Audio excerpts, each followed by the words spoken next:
ಮಂದಿ ಲಕ್ಷಿಸಿ ಹೋಗ್ತಾ ನೆನಪು ಮಾಡ್ತಾ ಇದ್ದೀವಿ, ಸಂತೋಷ ವಿಷಯ. ಆದರೆ ಅದಕ್ಕೆ ಭವಿಷ್ಯ ಅದಾನ ಇದಕ್ಕೆ ಅಂತ ಈ ಒಂದು ಪ್ರಶ್ನೆ ಹೇಳ್ತಾ ಇದೆ. ಇದರ ಸಲುವಾಗಿ ಭಾಳ ಒಳ್ಳೆಯ ಮತ್ತು ಪ್ರಸ್ತುತವಾಗಿರ್ತಕ್ಕಂಥ ಪ್ರಶ್ನೆಯನ್ನು ಕೇಳಿದ್ವಿ.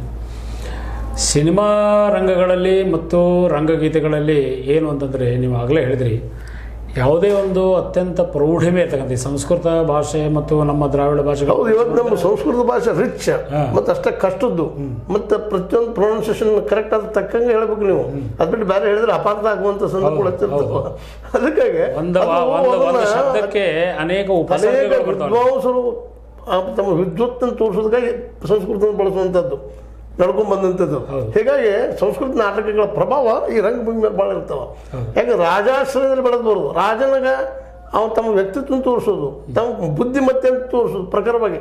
ರಾಜರ ನಾವು ಬುದ್ಧಿವಂತರಿದ್ದೀವಿ, ನಮ್ಗೆ ಆಶ್ರಯ ಕೊಡ್ರಿ ಅಂತೇಳಿ ಅವರಲ್ಲಿ ಒತ್ತು ಕೊಟ್ಟು ಹೇಳುವಂಥದ್ದು ಇದು. ಅಂದ್ರೆ ಕಲ್ಪನೆ ಹೇಳೋದು ವಾಸ್ತವದ ಕಲ್ಪನಾ ಲೋಕದಲ್ಲಿ ಹೆಚ್ಚು. ಯಾಕಂದ್ರೆ ಅರಸರು ಕಲ್ಪನೆಗಳಿಗೆ ಆಸ್ಪದ ಕೊಡುವಂಥವ್ರು. ಯುದ್ಧ ಅದು ಇದು ಅಂತೇಳಿ ದಿನನಿತ್ಯದ ಬದುಕಲ್ಲಿ ಒದ್ದಾಡೋದ್ರಿದ್ದಾಗ ಅವ್ರು ನೆಮ್ಮದಿಗೆ ಹುಡುಕುವಂಥದ್ದು. ಅದರಲ್ಲೇ ಪಂಡಿತರು ಸೇರಿಕೊಂಡು ಇನ್ನಷ್ಟು ಅದಕ್ಕೆ ಪ್ರೌಢಿಮೆ ಕೊಡುವಂಥ ಕೆಲಸ ಈ ನಾಟಕ ರಂಗದಲ್ಲಿ ಆಗ್ಯದ ಭಾಳ. ಹೀಗಾಗಿ ನಾಟಕ ರಂಗದ ರಂಗಭೂಮಿಗೆ ಹಾಡುಗಳನ್ನು ಅಥವಾ ನೀವು ಏನಂತೀರಿ ಗೀತೆಗಳನ್ನು ಅಷ್ಟು ಸುಲಭವಾಗಿ ಅದನ್ನು ನೆನಪಿಡ್ಕೊಳ್ಳೋದಕ್ಕೂ ಸಾಧ್ಯ ಇಲ್ಲ. ಆ ಸುಲಭವಾಗಿ ಅದನ್ನು ನಾವು ನಮ್ಮೀಕರಣ ಮಾಡ್ಕೊಳ್ಳೋದು ಸುಲಭ ಇಲ್ಲ. ಅದಕ್ಕೆ ಕೇಳ್ತಾ ಇರೋದು. ಅಂದರೆ ಇದು ರಾಜಾಶ್ರಯದಲ್ಲಿ ಬೆಳೆದು ಬಂದಂಥ, ಅತ್ಯಂತ ವೈಭವವಾಗಿ ಬೆಳೆದು ಬಂದಂಥ, ಕುತನಿ ಗಾಯದಲ್ಲಿ ಬೆಳೆದು ಬಂದಂಥದ್ದು ಇದು. ಅದಕ್ಕಾಗಿ ಈ ರಂಗಭೂಮಿ ಇವತ್ತು ನಶಿಸು ಉಂಟಲ್ಲ. ಯಾಕಂದ್ರೆ ರಾಜಾಶ್ರಯಲ್ಲಿ ಇವತ್ತು ಏನಾದರೂ ಈ ಮುಖ್ಯಮಂತ್ರಿ ಆಶ್ರಯ, ಅಂಥವ್ರ ಆಶ್ರಯಗಳು, ಪ್ರಧಾನಿ ಆಶ್ರಯಗಳು, ಅವರಂತ ಇವತ್ತು ಡಿಜಿಟಲ್ ಮೀಡಿಯಾಗೆ ಬಂದಿಟ್ಟಿದ್ದಾರೆ.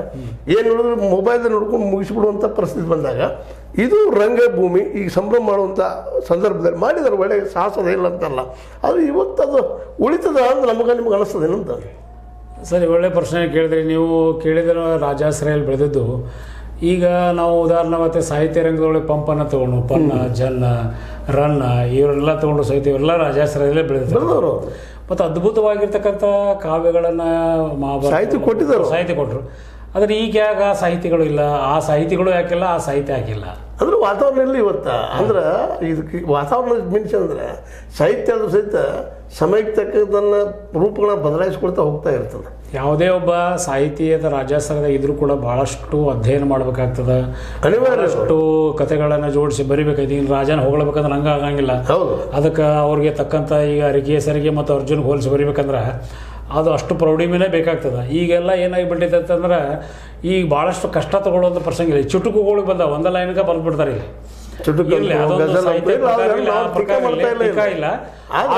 ಸಂದರ್ಭದಲ್ಲಿ ಉಳಿತಾವೇನು ಅನ್ನುವಂಥದ್ದು ಮತ್ತೇನಿಲ್ಲ. ಕಾವ್ಯಗಳನ್ನು ಬರಿಬೇಕಾದ್ರೆ ಭಾಳಷ್ಟು ಅಧ್ಯಯನ ಬೇಕು. ಈಗ